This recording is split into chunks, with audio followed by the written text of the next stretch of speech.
Presiden RI terpilih Prabowo Subianto mengaku dirinya dipersiapkan betul oleh Presiden Jokowi menjadi Presiden RI berikutnya setelah Jokowi tak memimpin Indonesia lagi.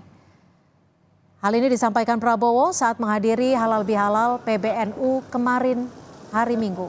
Bersama Wapres terpilih Gibran Rakabuming Raka, Prabowo bilang dirinya kembali maju di Pilpres 2024 berkat Jokowi. Prabowo pun meminta arahan Jokowi setelah dirinya menyatakan akan maju bertarung di Pilpres 2024. Waktu saya ditanya waktu saya mau maju atau tidak 2024 ini, saya terang-terangan mengatakan saya maju apabila saya direstui dan didukung oleh Pak Joko Widodo. Betapa besar Pak Joko Widodo menyiapkan saya. Saudara-saudara sekalian, beliau seorang yang boleh saya katakan sangat teliti. Beliau memperhatikan dan saya merasa saya disiapkan benar-benar. Prabowo Subianto mengungkap peran Presiden Joko Widodo di balik kemenangannya sebagai Presiden terpilih 2024. Lalu apa makna dari ucapan Prabowo yang menyebut selama ini Jokowi telah mempersiapkannya untuk menjadi penerus? Kita bahas bersama Daniel Anzar Simanjuntak, juru bicara Prabowo Subianto, dan Yunarto Wijaya, Direktur Eksekutif Carta Politika. Selamat sore, Mas Dani. Mas Toto, terima kasih sudah bergabung bersama kami. Mas Daniel, ini Pak Prabowo bilang betapa besar peran Pak Jokowi menyiapkan saya. Bahkan nggak cuma sekali disebutnya, disebut juga saya merasa benar-benar disiapkan. Apa maksud dari statement ataupun kalimat ini, Mas Daniel? Mbak Cynthia, sejak awal Pak Prabowo memang menyatakan bahwasannya beliau akan maju menjadi calon presiden di 2024 nanti apabila mendapat restu dari Pak Joko Widodo, presiden pada saat ini. Itu sudah beliau sampaikan sejak tahun 2022 ketika beliau menyampaikan ketika kami diskusi misalnya bertanya apakah Bapak akan maju lagi 2024, Pak Prabowo selalu menyampaikan beliau adalah Menteri Pertahanan pada saat ini, beliau adalah anak buah, bahasa yang selalu disampaikan oleh Pak Prabowo begitu, anak buah dari Presiden. Tentu ketika ingin melangkah secara politik, beliau harus memohon izin dari atasan beliau. Itu tradisi Pak Prabowo. Nah, ketika muncul keinginan dorongan untuk menjadi calon presiden, Pak Prabowo langsung bertanya kepada Pak Presiden dalam hal ini Pak Jokowi, apakah kalau beliau maju di 2024 nanti akan diperbolehkan atau diizinkan oleh Pak Presiden, dan jawaban Pak Presiden pada saat itu mempersilahkan Pak Prabowo untuk maju di 2024. Nah, itulah jadi langkah pertama Pak Prabowo memutuskan untuk kembali menjadi capres 2024. Dan selama proses itu Pak Prabowo merasa Pak Jokowi itu seperti mementori beliau sama proses mulai dari bagaimana idealnya proses politik, gerakan politik, kemudian kampanye, dan macam-macam, semuanya banyak saran dan masukan dari Pak Joko Widodo. Oke, tapi begini Mas Daniel, artinya restu dan disiapkan tuh beda jauh loh. Ya, tadi direstui, kemudian tadi dalam konteks Pak Prabowo, Pak Jokowi maksud saya, itu banyak mementori Pak Prabowo, itu kami anggap, Pak Prabowo anggap adalah proses disiapkan, karena banyak sekali diskusi bagaimana mendesain kampanye, bagaimana mendorong kampanye yang simpatik, bagaimana idealnya berkomunikasi dengan rakyat secara langsung, itu banyak dimasukkan dan perhatian dari Pak Jokowi, dan itu dipelajari secara langsung, didengarkan langsung oleh Pak Prabowo dari Pak Jokowi. Nah, itu yang kemudian dimaknai oleh Pak Prabowo, proses mentoring itu dimaknai oleh Pak Prabowo sebagai proses mempersiapkan. Oke, Mas Toto, bagaimana Anda membaca ucapan Prabowo Subianto ini soal disiapkan Jokowi sebagai penerus? Anda melihatnya seperti apa? Bacaannya seperti apa? Ini bisa dibaca dari dua sisi ya. Dari sisi positifnya tentu saja ini kan bicara mengenai keberlanjutan. Artinya memang Pak Jokowi punya concern besar bagi keberlanjutan kepemimpinan yang kemudian memang dibaca ini dipilihlah seorang Pak Prabowo dan kemudian diberikan masukan, dilakukan mentoring seperti istilah Bang Daniel tadi. Tapi bisa juga orang melihat dari kacamata yang agak negatif bahwa ini seakan-akan ya sebuah kalimat yang membuktikan bahwa pemilu kemarin itu tidak steril dari intervensi presiden tanda kutip ya, bahwa memang ada presiden yang kemudian menjadi seorang sutradara bagi hasil dari pemilu yang kemudian kemarin terjadi. Tapi apapun itu kita harus hormati keputusan MK yang menyatakan 5 hakim menyatakan bahwa tidak ada intervensi dari presiden. Nah, poin saya tapi begini, katakanlah betul ini adalah bagian dari upaya presiden memastikan keberlanjutan dalam regenerasi kepemimpinan nasional. Nah, jangan sampai tetapi kemudian bahwa niatan baik ini diterjemahkan atau diturunkan dengan cara yang berpotensi mengganggu sistem presidensial dan mengganggu otoritas seorang presiden terpilih atau kewibawan seorang presiden terpilih.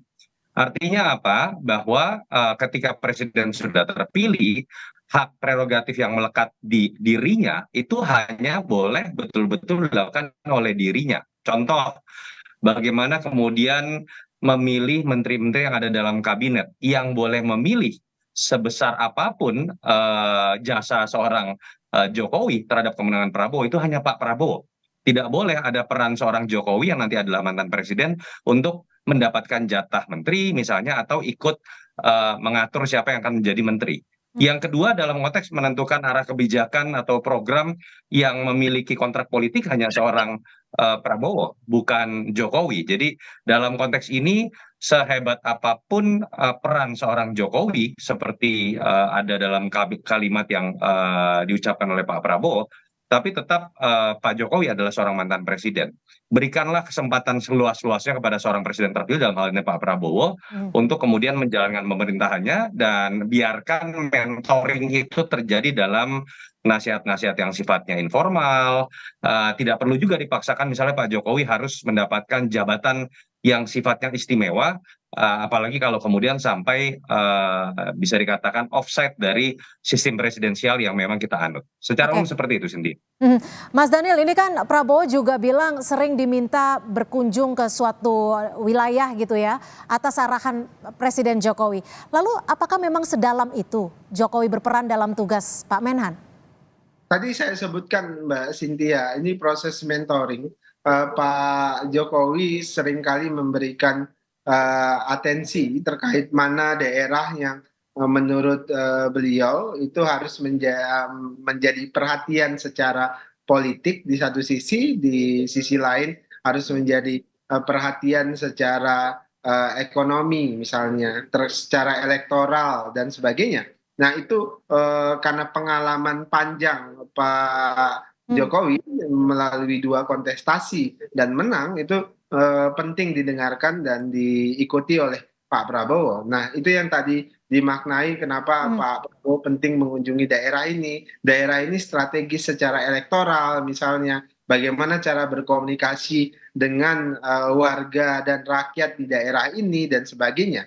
Nah itu terus terang Pak Prabowo selalu menyampaikan beliau dapat pandangan sharing dari Pak Jokowi. Itu pertama Mbak Cynthia. Kemudian yang kedua melanjutkan apa disampaikan oleh Mas Toto tadi. Pak Prabowo dan Pak Jokowi tentu adalah 2 sosok yang paham betul tugas dan tanggung jawabnya. Jadi pada saat Pak Prabowo memimpin tentu beliau paham bagaimana harus memimpin. Pada saat beliau menjadi anak buah, beliau juga paham bagaimana berperilaku dan berlaku sebagai anak buah. Itu kan sama halnya ketika Pak Prabowo ketemu dengan Pak SBY. Pak SBY misalnya akhlak yang ditunjukkan oleh Pak Prabowo menyampaikan bahwasannya Pak SBY adalah pimpinannya, tapi kemudian oleh Pak SBY dijawab bukan. Sekarang bosnya adalah Pak Prabowo. Ya. Nah, dalam konteks ini para pemimpin ini tentu paham sekali Oke. ketika mereka memimpin dan ketika mereka dipimpin. Oke, Mas Toto, ini momen mentoring Ya. seperti yang tadi disebutkan Mas Daniel juga, ini akan berpengaruh tidak? Atau seberapa besar sih nanti pengaruhnya jelang penyusunan kabinet yang baru? Iya, kalau ke dalam konteks mentoring bagaimana kemudian mengisi masa transisi yang memang terlama ya sepanjang sejarah Pilpres kita, saya pikir ini harus dimaknai secara positif. Artinya tidak perlu ada masa jeda lagi ketika nanti Pak Prabowo sebagai presiden baru terpilih misalnya. Jadi memang dalam konteks mentoring menurut saya ini hal yang positif. Tapi catatan tadi lagi ya, saya percaya sekali Pak Jokowi, Pak Prabowo, Pak SBY sebagai contoh tadi orang-orang yang mengerti batasan-batasan kode etik, tata negara. Tapi problemnya Bang Daniel memang ada beberapa fakta empiris yang kita harapkan tidak kemudian dimaknai salah. Misalnya, ketika menerjemahkan keberlanjutan kalau sampai konteks mentoring itu sangat baik. Tapi kalau konteks misalnya keberlanjutan dimaknai bahwa harus ada sosok Jokowinya yang memiliki jabatan atau keluarga Jokowi memiliki jabatan. Itu kan yang menjadi perdebatan pro dan kontra ketika orang sepakat tentang keberlanjutan tapi ada yang mengatakan kenapa harus dipaksakan anaknya Pak Jokowi, kok seakan-akan tidak percaya bahwa Pak Prabowo yang di-endorse itu sudah bisa memastikan keberlanjutan juga dalam konteks program tanpa harus adanya misalnya sosok keluarga Pak Jokowi. Atau kemudian ide misalnya dari salah satu partai yang tidak lolos parlemen yang mengatakan Pak Jokowi bagusnya kemudian seperti Mahathir Muhammad menjadi ketua Barisan Nasional dalam pemerintahan terpilih nanti Prabowo Gibran. Yang kita tahu itu tidak dimungkinkan dalam sistem presidensial, tapi karena sebuah tafsir salah, karena upaya pengkultusan secara politik menurut saya yang seakan-akan percaya keberlanjutan hanya bisa terjadi kalau Pak Jokowinya ada literally secara politik diberikan jabatan dalam konteks koalisi. Itu yang menurut saya malah kalau tafsir-tafsir ini terus dilanjutkan, itu yang berpotensi malah akan mengganggu kinerja dan otoritas dari seorang presiden terpilih yang tidak boleh jadi petugas siapapun, tidak boleh bergantung kepada siapapun ketika nanti sudah dilantik dan melekat di situ jabatan sebagai kepala negara dan kepala pemerintahan. Yang saya katakan adalah saya meyakini seorang presiden terpilih dalam hal ini Pak Prabowo bisa bekerja bagus dan mengemban keberlanjutan kalau hak prerogatifnya dihormati dan tidak dibatasi oleh nama-nama besar lain. Oke, Mas Daniel, singkat saja, nanti Pak Jokowi akan ikut berperan tidak dalam membentukan kabinet ke depan? Atau ada komitmen dari Pak Prabowo untuk menggunakan hak prerogatifnya tanpa ada masukan ataupun arahan dari Jokowi? Singkat saja. Justru Pak Prabowo akan mendengarkan masukan, tidak mungkin tanpa masukan. Jadi Pak Prabowo tentu akan mendengar dan meminta masukan dari Pak Jokowi sebagai presiden yang saat ini memerintah, kemudian meminta masukan pada Pak SBY, bahkan Pak Prabowo juga sudah sampaikan ingin meminta masukan dari Ibu Megawati, karena saat ini tiga tokoh ini itu adalah para presiden-presiden yang punya pengalaman panjang.